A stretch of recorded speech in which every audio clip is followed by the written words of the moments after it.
Hello everybody, this is Vampire Q here bringing in another cast of a 1v1 game that I had. I really like this 1v1 game because I felt that I performed really well. My performance, my tactics here in this game was sublime, and well, I did have my own screw up like getting supply blocked and things like that, but I just thought that my execution of strategies, all that is really very good. I'm impressed myself. So right now I'm just starting to have a small chat with my opponent, 37, as you can see from the name tab that I've activated. And right now we're jumping into times 2 speed because there isn't really much to talk about in this game.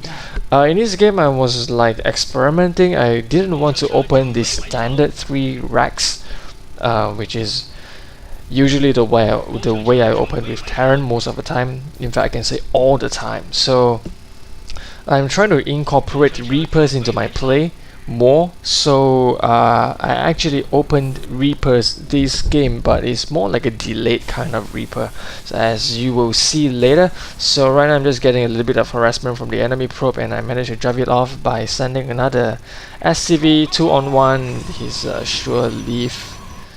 He'll surely lose and he'll leave. And right now I've completed my wall off, 2 supply depots and 1 barracks, which is very standard and suddenly very prevalent in TVP because there is no risk of an early bailing bust. And actually, in fact, bailing busts are not really that common now. I don't know why. Maybe because it's like a shift in game style, where like now everybody is playing more of a macro style, which is largely due to the fact that Blizzard introduced macro style game maps into the map pool, 1 versus 1 map pool. Things like Tower of the Rim Altar, freaking huge. Early aggression not really possible. And one of the maps are like huge. Shakura's Plateau, that's also a map that encourages a lot of macro play. So right now you can see that I've opened 3 barracks, but it's a little bit different. I got 2 Marines first, and then I got my 3 Reapers. I would have liked to place my command center here, but it's because due to the bunker barracks placement that I couldn't. So that's one learning point for me, to place the barracks more to the right. And I don't know, if you're up against a Terran opponent, he might just most likely scan the front, and if you have barracks more to the right of the base, then it might be hidden. So right now I'm just moving out with my 3 Reapers, I do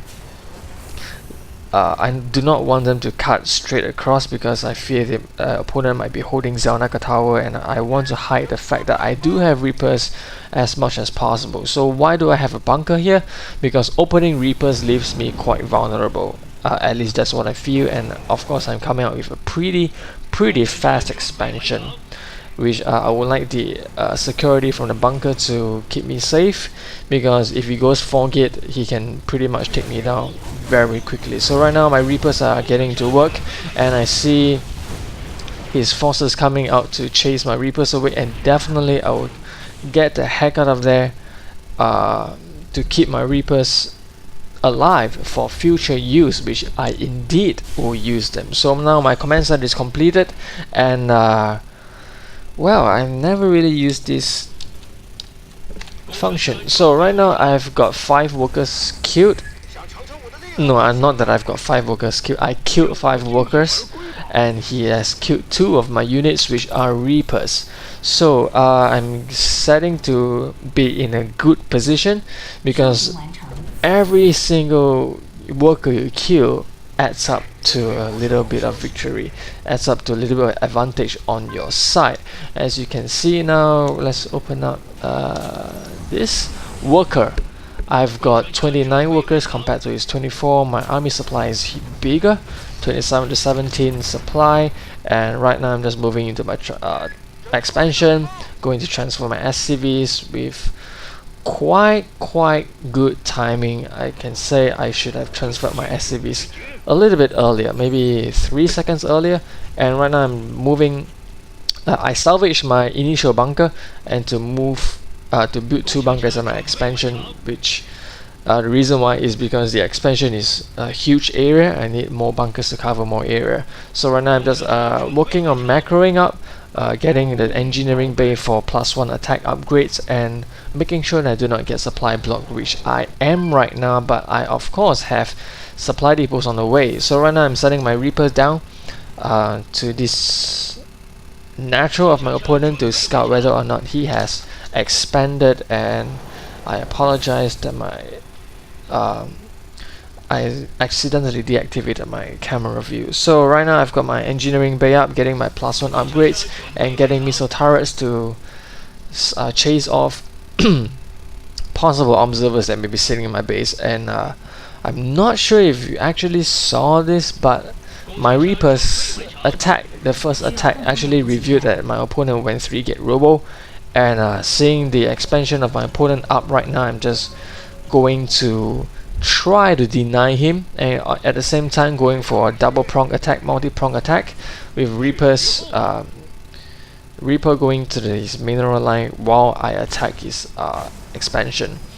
Not sure why I decided to retreat here. Maybe because I'm trying to buy time for my steam pack research, which I don't know. It's kind of way too late, and it's unfortunate that all my forces here got annihilated, which leaves me quite vulnerable. I felt a little bit vulnerable then, but when I took a look at my Reaper, I was like, yeah, man, that's great. Continue shooting those workers down. If you open up the workers lost tab, 18. Is it gonna be 19? Yes, 19 workers killed total. My Reaper scored 17 kills, and he actually went with 3 kills, so he killed 14 probes.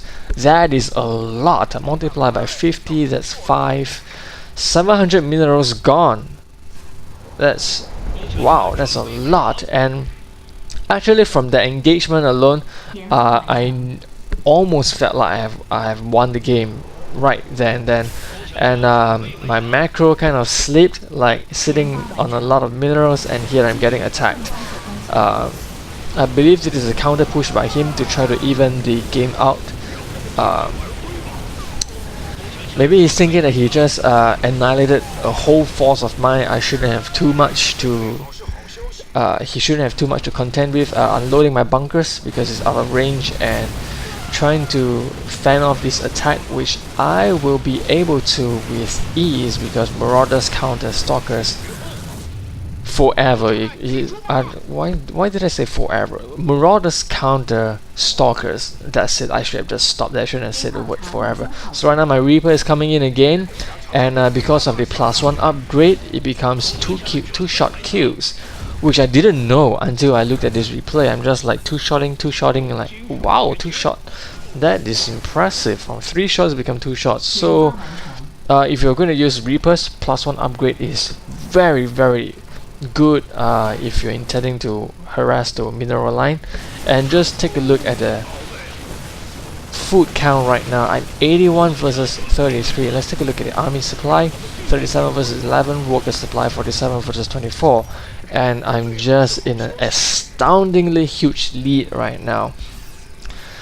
Again, my macro not very good. Should have built more bunkers. No, sorry, barracks. Is it barracks? Is that right? Barracks. Should have made more barracks or factories, or maybe even more starports right at a point where the engagement I managed to stamp off his attack. So you can see that I'm now on 5 barracks, 1 factory, 1 starport, looking to increase my production facilities because I definitely am sitting on a lot of minerals. So double scam, checking for his third expansion, a second expansion rather, third base, second expansion, and checking his unit composition, and I don't really see anything, like his units are all gone kind of thing. So right now I pull up the production tab. I have 14 Marauders, 3 Medivacs, 1 Reaper, 12 Marines. Let's not count the workers, yeah, and 1 siege tank compared to his 3 Zealots, 4 Stalkers, and 1 Observer. Wow, I am definitely sitting on a huge lead. That's not what we want. And after getting 2 siege tanks, I decided to move out. And of course, my Reaper is still alive, and I can use him again to do a double prong attack. and because I felt that I'm in such a huge lead, I do not have to turn my third base into a planetary fortress. I can just use it as I can turn it into orbital command to get extra mules and scans. So here it is, Reaper going in right now to shoot more workers at the same time. I've got my tanks sieged up and going in, steaming and focusing the next Nexus down, and boom! GG. 37 calls good game, and I've got capitalized GG, which I didn't intend to do it because I accidentally activated caps lock. And this game has been really how should I say, I really felt great about this game because I don't know, man, I just felt like I opened real good with these Reapers, and this last engagement here was really lucky that he decided to deal with my Reaper instead of fending off the attack here. But either way, he's going to be in a huge disadvantage, because if he decides to take on this army, my Reaper is going to go to work over here, and if he pulls back to deal with my Reaper, which he has, I'm just going to take this expansion out. So yeah, this game has been a really good one for me. The opponent is a diamond level player, so I'm not sure if I got lucky or what, but points of improvement here is barracks. I should place them more to the right so I can put my command center here, which I can fly them over here, fly it here rather than from here, which is a longer distance. And macro wise, I should improve, have more production facilities, take note of my supply. I got a bit supply blocked quite a few times. Take note of my work, mineral saturation, kind of oversaturated here. So yeah, this is a great game. I hope you guys enjoyed this cast, and yeah, there's nothing much else to talk about. So hope you guys enjoyed this video, and once again, this is Vampire Q bringing you a nice little game I had. I really like this game, so yeah, stay tuned, and I hope you guys like my videos. Yeah, subscribe to me, yeah, and this Vampire Q out.